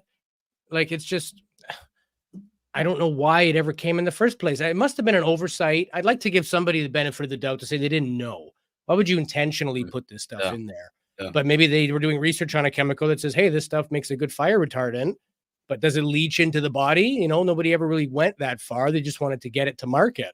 And I am Canadian. So in fact, the Canadian government is taking steps to address these PFAS.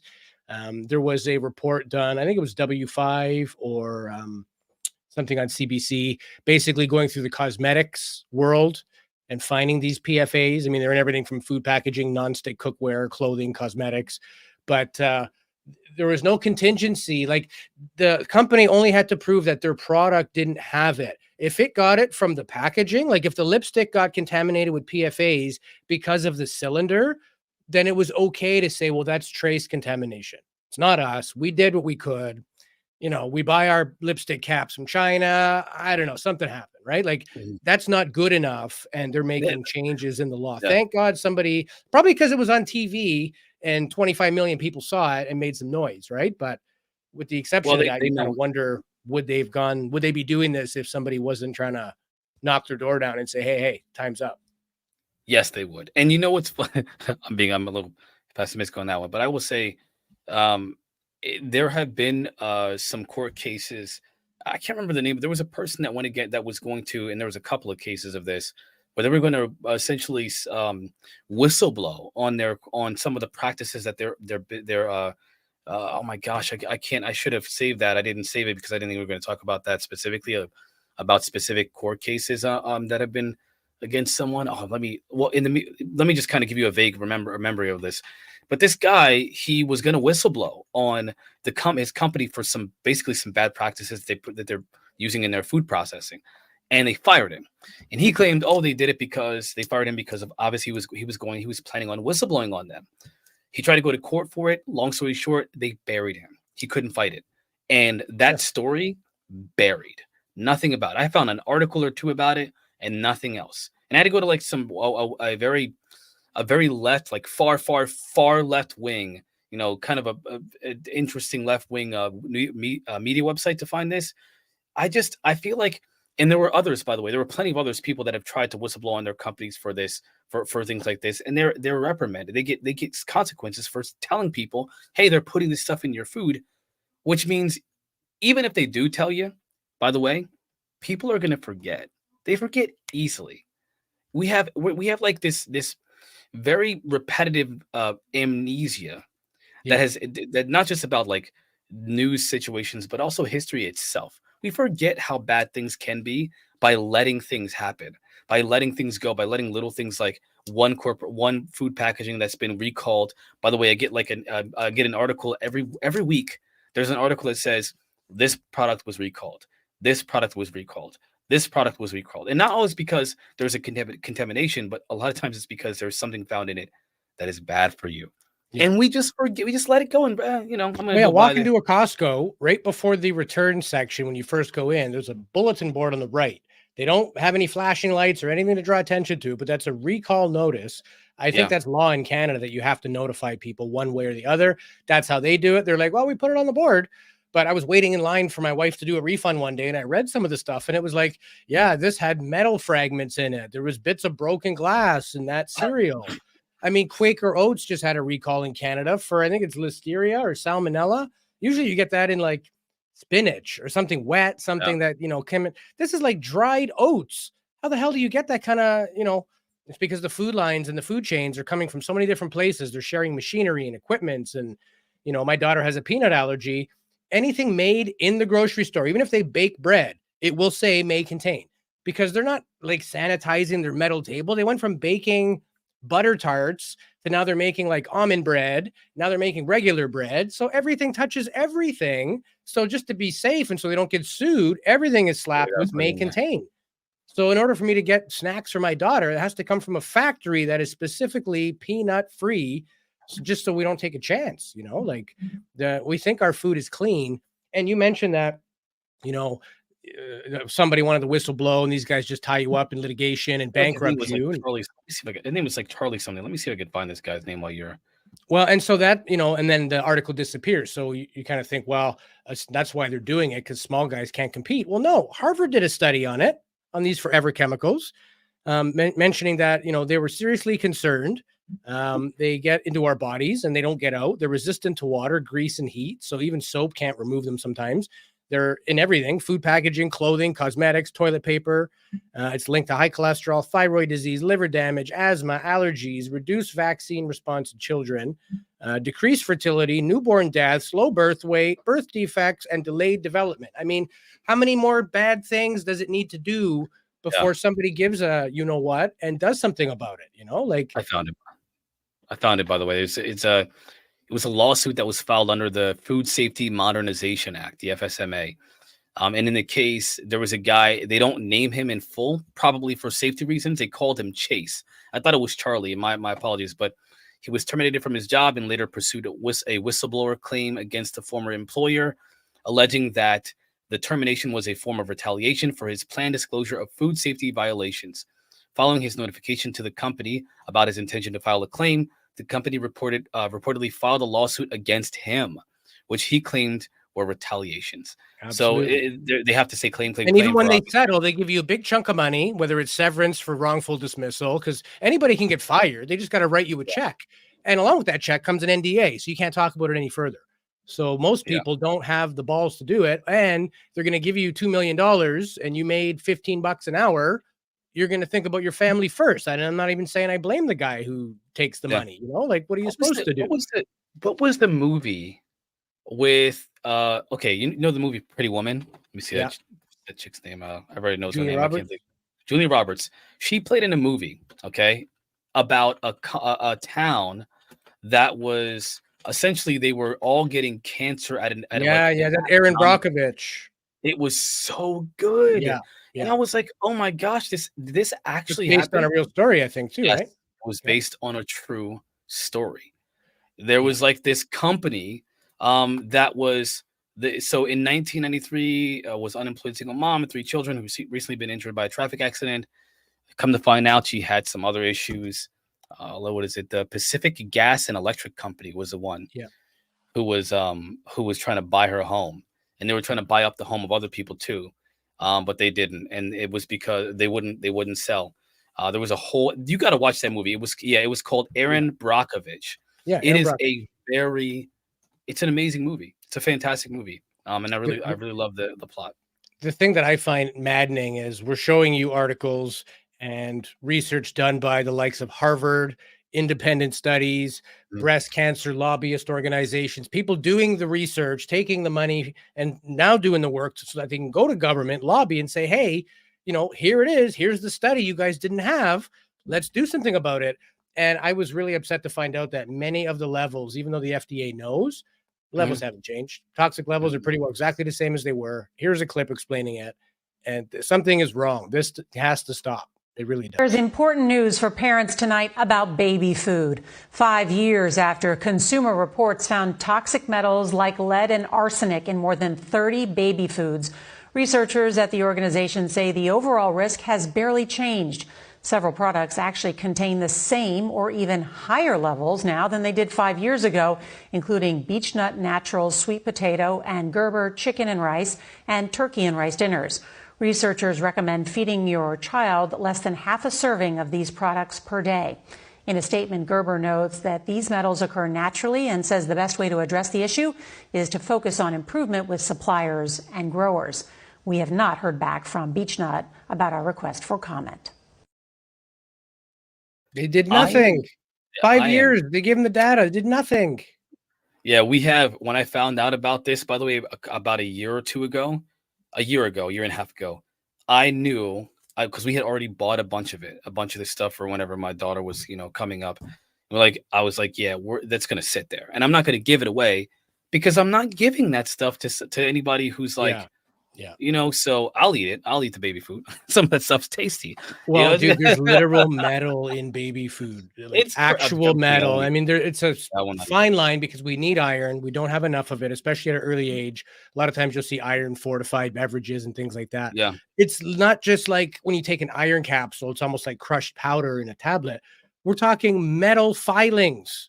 Check this out. Our post about Gerber having metals in their baby food. That's iron. So it's in a lot of cereals. It is a metal and we eat it, which feels a little weird, but our bodies need it. Our blood uses it to produce hemoglobin. And the coolest part is that you can extract it from cereal. Put some cereal in a bag, put a little water in and wait an hour. Now that you have your cereal slush, take a strong magnet and just massage the bag. I find it easiest to move the magnet towards a corner and then eventually you will see these. You can see it's already kind of attracted to the magnet. These black filings emerge and that is your iron. Right there. I should way too cheery to be talking about steel filings in my food. Well, that's because she's very she smart, look, though. She has you a seen brilliant her family. house? She's I think an astronomer or something like that. She's a proper scientist. But that's, I mean, when you're not affected by it, of course you're going to be cheery because, not to kind of talk bad about her, she lives in a house that looks like it's part of a mansion. If you look at the background, it's beautiful there. However, she's trying to let people know, hey, look, this is happening, and I appreciate that somebody who's not affected by this, because she can probably afford her own chef if she wanted to, is taking the time to look at this stuff and tell people about it. And it's not just baby food. I know we've talked a lot about baby food because it is so important at, the early stages of life. Contaminations at those levels have lasting effects. We don't know the genetic because there's nobody doing long-term studies on this stuff. Right? A lot of these chemicals we weren't using as little as 10 years ago. And I just want to quickly go through some other ones here. Lead and arsenic in juice. Now, apple seeds do contain a tiny, tiny bit of arsenic in the seed. Not enough that would ever kill you in nature. But in an industrial processing plant where they're grinding everything, including the seeds, billions of apples go through that damn thing. All of a sudden, arsenic is present. And also the heavy metals. We talked about artificial sweeteners. So things like sucralose, which would be Splenda, or even aspartame. It could actually damage your DNA. This is epigenetics. It can do something to your genetic makeup. So we know sugar's bad. It feeds cancers and causes diabetes. And, people that have sugar regulatory issues should not be consuming more sugar than they need. This is something even worse. So if you're drinking Diet Coke out there, it could be screwing up your DNA, not just giving you blood sugar issues, right? The effects of this is effectively a synthetic chemical. This is not a naturally occurring molecule in nature. Somebody just needed a replacement for that. And in the 80s, the diet craze and the workout, Richard Simmons workout videos was a big thing. Everybody's drinking Diet Coke. Yeah. And Diet Coke still has a glycemic response. Even if you drink Diet Coke as a diabetic, it is still affecting your blood somehow. It is affecting your body's insulin system. So Diet Coke is not, and don't have 3, triple cheeseburgers and a Diet Coke, please. You become the stereotype. Cadmium in chocolate. Heavy metals, not good. And it is found right at the level of the cocoa bean itself. I'm not quite sure how this happens, whether it's leaching it out of the processing equipment that's mixing it all together, but lead and cadmium in chocolate. This article is talking about how to remove those chemicals. And I mean, look at the title. Experts are using a cutting-edge method to remove a dangerous element from chocolate. So you need a cutting-edge special tech just to get this stuff out. That's why it's in there, because nobody has a way to get it out. So be careful with how much you consume on certain things, even cans. This article is talking about beverage cans having BPA. It's a coating on the inside so that the acidic soda doesn't react with the can, because acid and metal is reactive. How do they prevent that? It's like a layer of wax. Well, that's BPA in that. And we talked about earlier what BPA can cause. Even shellfish, heavy metals in the ocean, toxic waste being dumped in the ocean. The smallest creatures eat it. Bigger creatures eat them. And when you get to fish the size of like tuna that are literally eating bigger fish, which have eaten millions of smaller fish, the levels of mercury and heavy metals that are present in these fish is way off the scale. Not to mention radioactivity. We had Fukushima Daiichi pump millions of gallons of radioactive water into the Pacific Ocean. So there's also a radioactive effect on certain fish and shellfish. Our advice, eat it very sparingly. Don't eat it if you're pregnant. Because it could make you sick, and that's not a good idea. But just for the heavy metal component, just limits, very, very small, and be careful where it's coming from. Most of the shrimp that you buy, unless you live close to the Gulf of Mexico, it's probably coming from Asia, and they're fishing in waters where there's no regulations on what can be dumped in there. And there's a lot of even with industries like leather tanning and things like that, they're using heavy metals to make the skins more durable and you know what I mean, make them purposeful. And then when they're done, it's just this chemical soup and it's getting dumped. So it's a bad thing. There's a lot of going on. I sort of saved the best for last in terms of what's in your kind of thing with the gross stuff. So shock warning to anybody who doesn't like seeing gross stuff. We're going to do what's in a Big Mac, what's in a hot dog, what's in the burger mix itself. And that'll probably bring us to the end here. So we'll bang through these real quick. So let's start with the Big Mac. What's in a McDonald's Big Mac? Let's find out. The bun, just bread, right? Nope, the bun contains both canola and soybean oil along with sugar. In the bun, the meat is actually 100% beef. No fillers, so that's not bad. Pickles are just pickles, right? Nope. There's 10 ingredients in McDonald's pickles, including potassium sorbate, polysorbate 80, and aluminum salts. None of those are good for humans. The lettuce is just lettuce. The secret sauce, not so secret. Seed oils, canola oil, soybean oil, propylene glycol, high fructose corn syrup, and caramel color. Got another 100% beef patty, some more of that seed oil, propylene glycol, secret sauce, and a piece of American cheese, which is not actually real cheese, full of microplastics. So that is what is in your Big Mac at McDonald's. Is it any? Propylene glycol is also in antifreeze, and it's in vaping juice. And that's when you vape, you get a much higher concentration of propylene glycol, and people are now developing respiratory issues as a result of that. Again, you think it's stuff that you can trust. And yeah, he was right about the patty being meat-based products. There's no plastic or sawdust in it.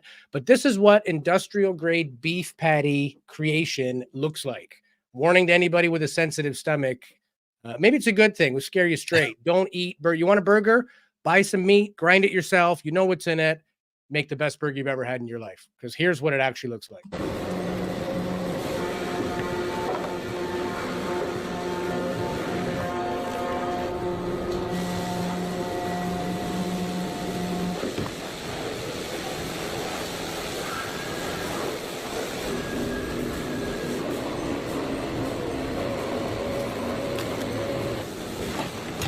What is that white powder? Why are they putting white powder in the meat?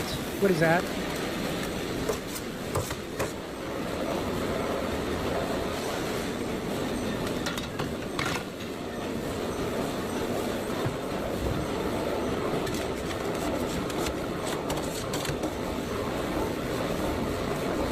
More white powder.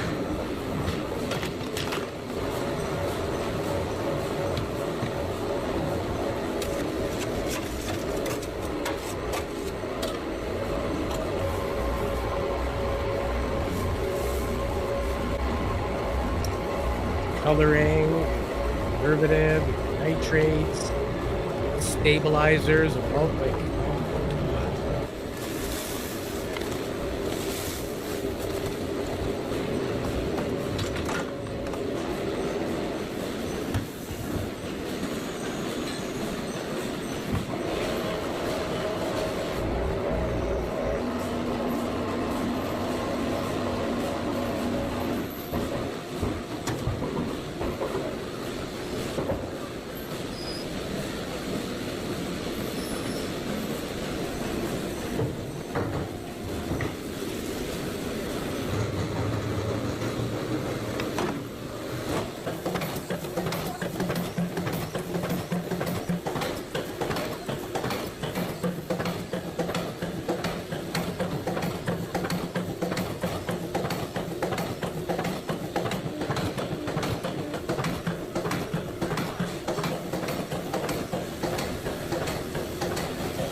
Literally made from innards and skin and lips and the buttholes of the cow. And pink waste punched into disc that you think is a hamburger. Oh yeah, beautiful. Yeah, look at them grill marks.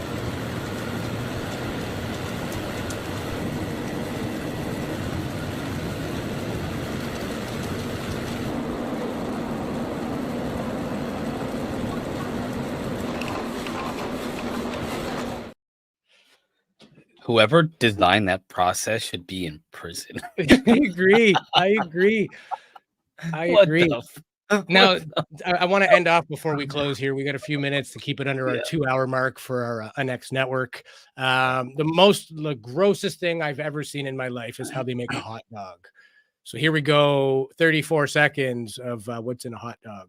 Here's what's actually inside a hot dog. Back before hot dogs were such a popular food, they contained such things as horse, dog, and sawdust. However, now it's slightly different. After separating an animal carcass into all of its choice cuts, there are always plenty of smaller bits left over that wouldn't make sense to sell on their own. Some of these leftovers that will go into the grinder can be the meat from the animal's head and lots of fat. Then it gets sent off to different manufacturers where they add their own ingredients. Sodium diacetate is dumped into the mixture to help kill the deadly germs, and sodium nitrate is added to help keep the meat a nice good color to make you think it's fresher than it is.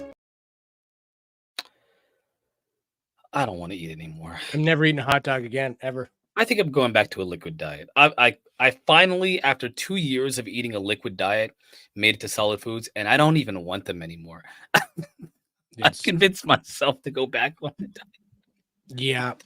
And one thing I do want to say, if anybody does want to have more organic in their produce, easy way to tell in case it's not, the signs aren't clear. Everything has what's called a PLU code, especially produce. It'll be a 4-digit number. So for example, 4044, it's what the girl at the checkout is rapidly, hitting on the cash register when she's doing all your produce. So 4044 is the code for peaches. But if you get 94044, that is organic peaches. So there are still controversies about organic. There kind of really isn't an organic food because you might have an organic farm and the guy's spraying 2 farms over. It's still getting in the water table and getting in your food. But if the PLU code has a 9 in front of the usual code, that's how you know it's broccoli. I think bananas are 4011. So 94011 would be organic bananas. Again, if there is such a thing. But essentially, the most important thing that we want to cover here is that the labels are outdated. The testing and the requirements are outdated. There's no regulations requiring, these companies to do more and go over and above. And many food industries rely on self-policing. They give these guys sort of anonymity that they're trusted. Their brand's been around for 100 years. They just let them go. And it's not until people do their own private work and test and stuff and realize, hey, this stuff is in our food, then they take it to the FDA and still nothing has happened. So it's up to you. Don't trust the governing bodies. That's about all I got to say, man. It makes you wonder. It makes you upset, especially if you have little ones. And it makes you feel a little helpless because what can we do? This exists in a lot of things and it shouldn't. Everything from food, clothing, chemicals, shampoo, soaps, cosmetics, the air we breathe, the water we drink. And we're going to do what is in our water on the next episode. So this is what's in our food. What's in our water will be next week. And it's been a lot of fun. Final thought to you, Marquise, before we close out. Yeah, I was going to get into some of the solutions, but I think we kind of covered everything. So long story short, advocate for politicians and policies that help improve the process of testing and monitoring these foods. Advocate for more regulation. I know that some people are turned off by it, but it's not a socialist, communist, Chinese plot. It's actually the opposite of a socialist, communist Chinese plot. It's to help you. And advocate for things that protect whistleblowers. Advocate for companies that promote organic foods and natural foods and not having all these additives. And of course, just for yourself, eat at home. Try to eat more at home. Cook at home. Cook with safe products. You mentioned earlier about the kind of cookware that you use. Some of the cookware is not good to use. Try to advocate for using safe cookware. The non-stick stuff can release the harmful chemicals. So get some. Maybe just go with stainless steel instead of the others. And avoid. Be careful with or take note of things that have been contaminated with mercury by following the news on these things. Follow the news on all of this stuff. Please add it to your news reading list because it's important. It's your life. It's your children's life. It's our future. So. And wash your produce. As we saw, they color sweet potatoes to make them darker. And currently right now, the makers of Roundup, which is Bayer, are facing, I don't even know how many lawsuits because Roundup has glyphosate, which not only is screwing up the soil biology, it's getting into the food and we're eating it and we don't know the full term effects of that. So right now, Roundup is getting their ass sued into the ground and they're spraying that stuff on the food we're eating because it's cheaper for them and they can maintain status quo. So it's time to get tough, time to make some money. And, make these people pay a little bit for that. Not that you're going to raise the cost just to do it right. No, you're going to do it right or we're not going to buy your product. So let's take a little bit back from these people and make some noise. So with that, we will call it a day. On behalf of myself, Louis Borges, and my co-host, Marquise Williams, I want to thank you for joining us.